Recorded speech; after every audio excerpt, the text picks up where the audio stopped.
All right, welcome to the Red Raider Coaches Show. I'm your host, Shane Bennett, along with Coach Cofer. We're going to talk about MCA, the good, the bad, and the ugly. We're going to talk about this upcoming game with Brooks County. About forgot who we were playing. Coach, first of all, we want to give a shout out to the churches and stuff. We're going to talk about injuries and stuff and then what's leading up to that. But first and foremost, our churches. Right. You know, First Baptist Church over there in Alma, and us doing the breakfast. We appreciate that each and every morning on Friday mornings, like I said, all the time. It wouldn't be complete if we didn't have that every Friday morning. And Grace Community Church, going towards Douglas out there, gave us a great meal out there, and we appreciate them and all those folks for taking their time out of their day to feed the kids and the coaches. I had some folks from that church that told me they were really impressed with the boys, said they very well behaved and just was really impressed with them coming in and what they did and all. So. Yeah, our kids know how to behave. They do a good job. You know, just like with the Veterans Day thing today, you know, you say something to them, we're saying we know how to behave right, and they say yes, sir. And it's like I said, I've said this many times. This is the best behaved group I've had, and this is my 19th year coaching. So very proud of the guys and the way they act. All right, breaking down injuries before we get into the game. I know we had Jacob that came in the game, first game back. We had some others I know you talked about last night in the meeting. Yeah, just, you know, bumps and bruises like everybody else has got, but, you know, still have those two guys out, ACL tears. You know, hope, you know, this would be Brody Fitchett's second week of practicing, get Brody in a little bit more this week. Payson hopefully will be able to play a little defense, has not gotten any offensive reps this week, but, you know, Brody's kind of stepped in there at wide, and Dalton Allman has too. You know, Dalton's still a starter, but he starts out there at X for us. Moved him to Y to get that, and Dalton basically knows all the offense. That's a good thing to know. So, you know, he could even come back next year after he graduates and help us coach. He knows all the receiver routes and stuff. So it's good to have a coach that plays like that with Dalton.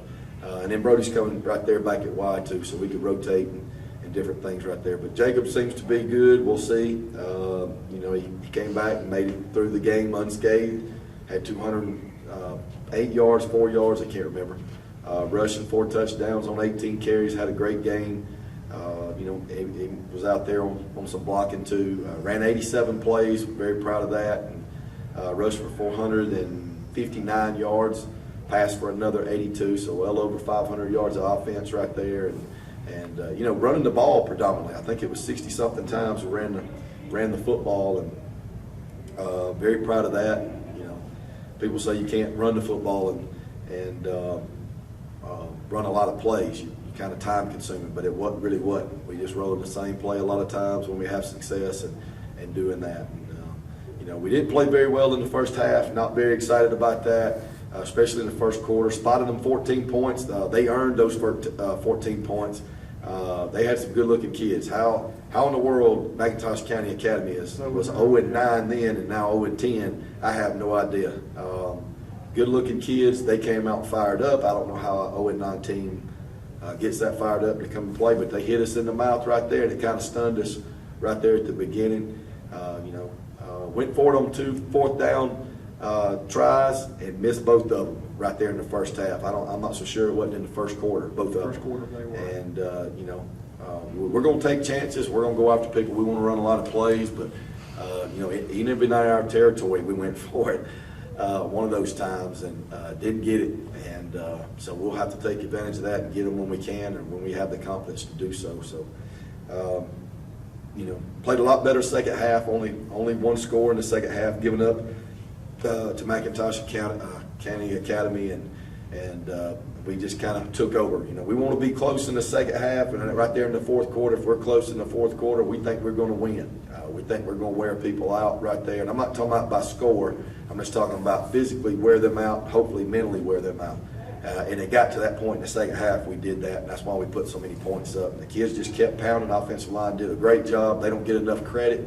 You know, we keep talking about these running backs like Jacob and stuff, having 200 yards. Well, somebody paved the way for those 200 yards. And the offensive line and, you know, receivers on the edge doing a pretty good job. And those up backs when we run the horsemen, Wesley Cochran and Anthony Florence. You know, Wesley doesn't get hardly any credit.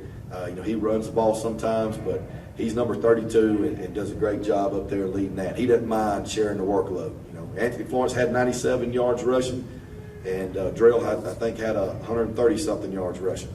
You know, and Wesley's kind of lower on the totem pole because he's a sophomore, but he doesn't mind doing that blocking thing, and he'll take care of it and do that. But offensive line, I can't say enough about those guys. Scott Taylor, Trevor Williams, Keene Peterson, Petey Simmons, Jesus Brown, Mike Restrepo, and Keenan Williams did a great job right there for us, and we sure do appreciate it. You mean Petey? Didn't he have? He came out with an injury. Yeah, got to say something about that. Pete's got a fractured wrist. It's a snapping hand right there. So, you know, thought he could come out. We snapped the ball yesterday afternoon after he found that out. You know, comes out there this morning. Of course, it's cold, so that makes it even worse. Right. In the morning after you wake up, you're not really loose, and he couldn't snap because he had a big brace on his hand too. And then he comes back at the end of practice and says, you know, if y'all can take this up, I can snap left-handed. Well, we practice with Jesus there. Jesus is a freshman, and he's got a lot of pressure on him right there too. So, and Jesus started the Vidalia game, so it's not like he hasn't played there or had, you know, and that's the number 2 team in the state. And Jesus is starting as a freshman at center, and he's got the ball in his hands every time and did a great job. So we're not going, you know, we're fine with Jesus being right there too, but we would like Pete to be able to do that because he's got the most experience right there. Well, a couple of things. I know the kicking game I was really impressed with Friday night. We did a great job. Even kickoffs, extra points, everything just went real smooth. I think he had one missed extra point. Yeah, missed one. Kicking deep, the kickoffs went real well. Yeah, Glenn Dobbins, I think, you know, we talk about it every week. He had a good Friday night as far as kicking extra points right there. Did miss one, but it looked good and missed. It wasn't a shank. Right. I mean, he did touch it and it went off to the edge, but I thought it was actually good. It was that close. And but kicking it across the field and kicking it deep, I thought he had some good kickoffs, and they didn't take it any further. They were trying to get it back to the other side of the field, but I thought Glenn did a great job. He's worked on it. It looked like he was more loose when he's kicking the ball, and that's what we look for. So he looked more comfortable, wasn't as nervous. You know, he looked very confident. Yeah, the kicker dudes are different. You know, even in the NFL, you know, the college game and high school game, they get nervous. And Glenn made a comment to me a couple of weeks ago. I don't want to screw it up for the team. I don't want to make up. And I said, brother, there's a lot more things that can go on in the game. It's not going to be left up to you. Everybody's going to remember a kick right there, but it ain't totally on you. Right. And he's got to understand, just be loose. Do what you can do. Use what God gave you right there and put it through and relax a little bit. He started doing that. I'm proud of him. He did have a good Friday night. Yeah, just watching him on sidelines, he was having fun Friday night. He did. So. The other thing is the season scoring record, which I know they don't get you anything, right. But it was a goal that you guys set. And you reached that Friday night, that last touchdown. Right. You'll have to remember the year. I can't remember what year. It was 89. 89. I've done a little research on scoring. The kids were talking about scoring records, and I think 67 or 62 is the game high, and we don't want to do that unless we just get into a scoring battle with somebody. But we do want to put some points up on the board, you know, and do that, and you know, give these kids some confidence or some swagger, like we talked about at the beginning of the year. We don't care how we do it. It doesn't have to be offensively. It can be on special teams, running some kicks back, or just putting us in positions, recovering fumbles and getting picks. Drell had one this past Friday, you know, or whatever we got to do. I don't care.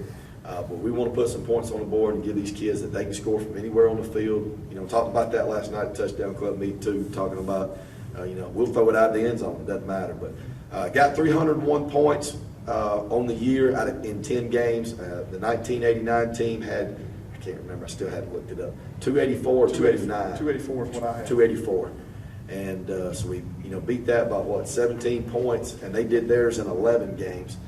So our kids did it in 10 games, and we still got a playoff game to go. So definitely want to set, you know, bars high. You don't get anything for those points, but you want your kids to shoot for school records. And, you know, I don't know what the rushing total is for a game. I don't know what that is, but our kids ran for 459. That's pretty dang good in a single game.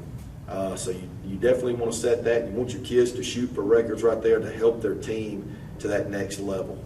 And it's not about individual things. It's about team goals for us. But that's a good one to have right now, especially the first year coming in and our coaching staff getting that done with our kids, and the kids going after it and having a good time with it. And you know, they got a lot of highlights on the year. Wish we could have pulled some of those losses out, played some good teams, played some ranked teams. And that's what you want to do to get to this point right now. It's all about right now, this week, and it's Brooks County. And this is going to be tough for us right here, and we're up for the challenge, and we can't wait to get to Quitman, Georgia. Yeah, and just making a side note on that, the four games or 4 losses we had this year were all ranked opponents. We got Cairo is a number 7 spot in 4A. Right. Pierce right now sitting in a 2 spot, I think you said. Or is that, am I saying that right? Yeah, Pierce was ranked at the time. I think that they kind of come down. Played it, yeah. But they're a 2nd seed out of the AAA region. And then Charlton has turned it around, and then Vidalia, of course, and Benedictine. So all our losses, if you say it were quality losses against good, they weren't cupcake teams by any means. And Coach Cofer talked about last night in the Booster Club meeting. That's what's going to make us better for this week going to Brooks. We're traveling there. We're going to go play a quality team in Brooks. And we'll take a quick break, Coach. We're going to talk about Brooks and break that down a little bit and talk to you guys about where it is and need you guys to show up. We thank Bennett and Johnson and Miles Auto Sales, Subway of Alma, and of course our new sponsor that's come in is Titan Modular out here in the Industrial Park. We'll be right back here in this quick break.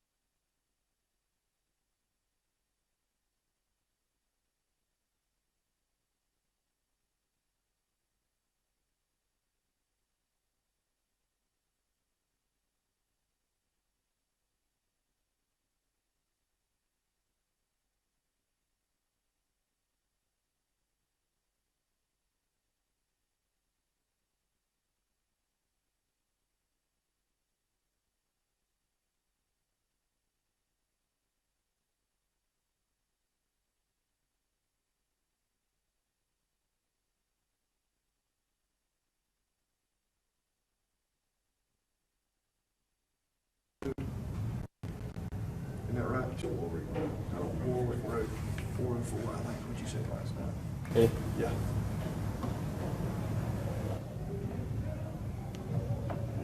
All right, Coach, Brooks County, coming into them. You said, you've talked to us, you said we match up with them well. You like playing in Brooks, you like going down there playing in that stadium. Yeah. All that adding up, what's the keys this week? I mean, what do we got to do to go down there and beat Brooks? I know the traditional things, we got to be on our game and all that, but I mean, specifically, what do we got to go down there to beat Brooks? I mean, we got to, you got to score. You got to score and you got to play good defense. You got to hit them in the mouth. I mean, we talked to our kids about that. Talked to Touchdown Club about it last night. You got to hit them in the mouth before they hit you. And we're not talking about throwing punches. We're talking about just getting after folks behind. And that's what we need to do in every game. But Brooks County was our rival when I was at Cook. Still is. I still want to play Brooks County, and they want to beat them, and them suckers want to beat me too. And got a good coaching staff over there. Got a good head coach over there that knows what he's doing, does a great job motivating his kids, Coach Freeman. And it's playoff time. I mean, this is the second year. He's going to have, not second year, but second season. He's going to have his kids motivated. And you have to set the tone at the beginning. I've been telling our kids right there, if you let them bring the punch to you, it's going to be on the rest of the night for them. I said, you got to go get them. And we're going to have to set the tone in a good way there and hush the crowd. They got some Brooks County fans that will sit behind us right there on the visitor side. That's just their common thing. It's not like they'll do it for playoffs. They do it every game. That's just the second section for them, that they'll sit right there. Some of them will talk now, and they'll make themselves heard. Well, that's why we have the noise factor when we practice every morning. It shouldn't affect us one bit. You can't listen to stuff like that. You can't let that distract you from the game. So that's why we have the big radio every morning and doing that. But I think it's a good football team. They lost 2 good kids, more than that, but 2 that I remember. One's playing at the University of Georgia, Malcolm Parrish, and then a receiver that's been starting since he was a freshman too. I got to coach him in the All-Star game after Christmas this past year. Derek Herring, super young man. Loved coaching him in the All-Star game. Hated coaching against him. in the regular season. But those two right there, and that combination they had, throwing and catching, was unreal. And people say, well, they're not as good because they don't have those kids plus those seniors that they lost. They're still good. They got athletes year after year. The quarterback's no Malcolm Parrish, but he is getting the job done. He can run. He's scary running. Two good running backs right there. Defensive tackles that are pretty dead-gum good. They got speed everywhere. I mean, it's not just, backs and receivers. They have it everywhere. I mean, their defensive line's fast.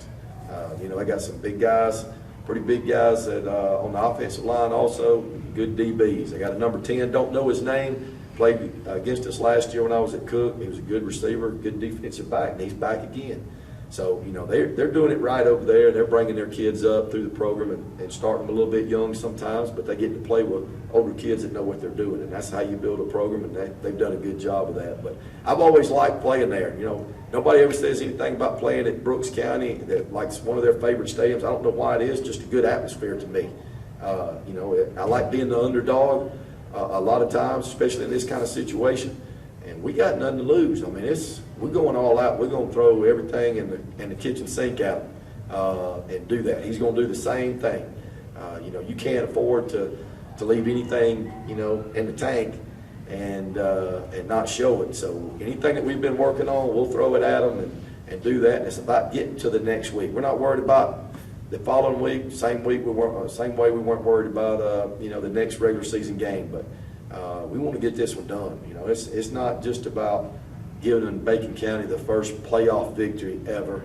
It's talking about making a run. This is what you work for. I've said this since I started. I said it when I was in college. I said it when I was in high school. I don't know why anybody would want to compete and not want to be number one. I don't understand that. It's just good enough. It's not. If you tell your kids that. As coaches, as parents, or anything like that, they're settling. And we got to get out of that mentality right there. And I'm not trying to be rude to anybody, but you got to get out of that mentality if we're going to take that next step. Right. And, we got to quit settling for mediocrity. And I've got something written on the board right there that I wrote kind of after practice. I kind of got a little miffed at them this morning. That's saying it minor. But mediocre people don't like overachievers, and overachievers don't like mediocre people. And once you settle for mediocrity right there, it's on for the rest of your life. And you're going to settle that, doing that with your marriage. You're going to settle doing that with your kids. You're going to settle doing that with your job. And that's just somebody that I don't want to be around. We want to be around people that's going to try to be up here. And, good Lord bless everybody being special. I'm getting off on my sermon right here. But good Lord blessed everybody to be special. My mama used to tell me, Ken Cofer, you're special. Well, everybody's special. Everybody's made different for a reason. We don't all look alike for a reason. We got different personalities. Until everybody here starts realizing you're made special and you can do great things, we ain't ever going to get there. And he blessed us with a lot. We might not have a lot of money. We might not have this, might not have this, but good Lord, man, we got all the support in the world at Bacon County High School, from the touchdown club to the community to the administration. We got a good superintendent, great superintendent. It's all about athletics and education both. And, I don't know why we can't get there.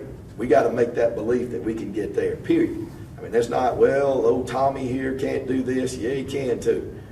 It's not brainwashing. You're telling kids that they can't do something and it's okay to just do your best. No, you got to be perfect. Perfect is 100% all out in anything that you do. It even says it in the Bible.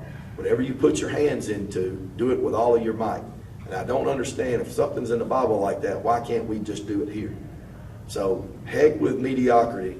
Heck with just going to the first round. We want to run, and we want to make a run right here and make this a program that everybody can be proud of, not just going to the playoffs, but making that dang run. And everything that we do, girls softball, basketball, baseball, and I'll be dang, we're going to do it in football too. So that's what we got to do. I'll see how you feel about it. So. I had to. But no, and it is the truth, Coach. I know, and the boys, I know that's one of the first, when you talked to them in the lunchroom over at the old school, that was one of the first things you brought up. You're not here to win a few games. You wanted to go to the playoffs and be a contender and win a state championship. And that's why he's here, and that's why we're going to need everybody's support Friday night. It's only about 2 hours, hour and 45 minutes, 2 hours to Brooks.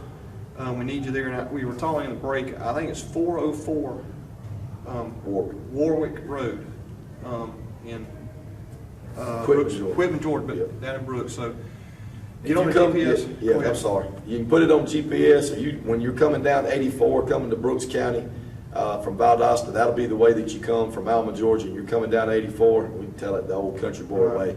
There's a Hardee's right in town. Take a right. That's Warwick Avenue, right there, Warwick Road, and the stadium's right there to your right, not 200 yards up the road. I mean, it's easy to find, and you know, anybody tell you how to get there, but it's not bad. And we need all of y'all there. And I didn't mean to interrupt you, No, Shane, that's but what we we're need all of saying. y'all there. We need the students there. I love having that student section behind us. I know it's a ride right there, so if y'all can carpool and get there, we sure do need the support. And our kids, our coaches, namely me too, feed off of the students and the fans up there in the stands. You just feel energy up there in the cheering. I don't hear anything until something good happens right there. We just feed off of that energy. And that sometimes when we're going through a little adversity and somebody picks it up. So we sure do need our community right there behind us. And this is what we've talked about all year. This is what it's all about. This is what we do for. And this is a community thing. This is bigger than football. And Coach was talking about earlier, the boys and what they're going to get out of this. And mediocrity is not acceptable. And that's what we need to have, that same mentality in this community. For everything we deal with, we got to teach our kids that first. So, Coach, I'm 100% all in. We're going to do this Friday, and we're planning what we're going to be going next Friday if we win, or when we win. Anything else you want to say, Coach, before we cut out of here? No, I mean, I basically just said it, but we do appreciate all the support that we get out there from the area churches, from just business owners out here, just a common man and husband and wife that just, you know, come up to us and say good things to our kids, say good things to our coaches and our teachers and our administration. We sure do appreciate everything that y'all do. I come from a place in Haydale, Georgia that was good people, very good people, and took care of me.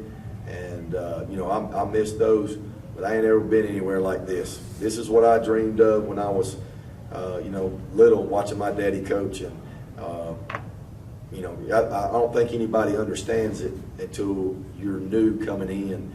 And we got it made here as far as support. Got this weight room I've never been a part of, had anything like this before ever. And like I said, administration, community support, just good people here in Alma that I never knew existed. And support like this doesn't happen everywhere, Shane. And we do appreciate everything that y'all do for us. And I can't say it enough about what we get. And like I said, best behaved kids I've been around in 19 years. And that's saying a lot, and love them to death. Well, Coach, I'll follow. Coach Williams and I were talking last night, and he told me the exact same thing. Before you and I even talked, he said he loves it here. He don't want to go anywhere. This is just he feels like this is a family here to him. He said, so that these shirts that you see them wearing, by the way, are for sale in Raider Trailer if you need one, large, small, extra large. But he feels family, and he really means that. And he said this is the first place he's ever been that he felt like that, felt like he was wanted here, and people really loved him here. So it's not just a cliche that they're saying that these folks really mean it, and this community has really reached out to these boys, these coaches, and I think we've got something special brewing right here, especially coming up this Friday night. So we want to give a quick shout out to Subway, who's going to feed the boys this Friday morning. They're opening up their restaurant, going to feed everybody breakfast, and also give a shout out to our cheerleaders that are going to Columbus this week and going to be competing in state sectionals Friday before the football game, and then Saturday if they make it through. So we're obviously pulling for our cheerleaders as well. So, Coach, good luck Friday. We hope to see everybody there in full force Friday night, and we'll be back Monday to talk about a Bacon County win. Go Raiders.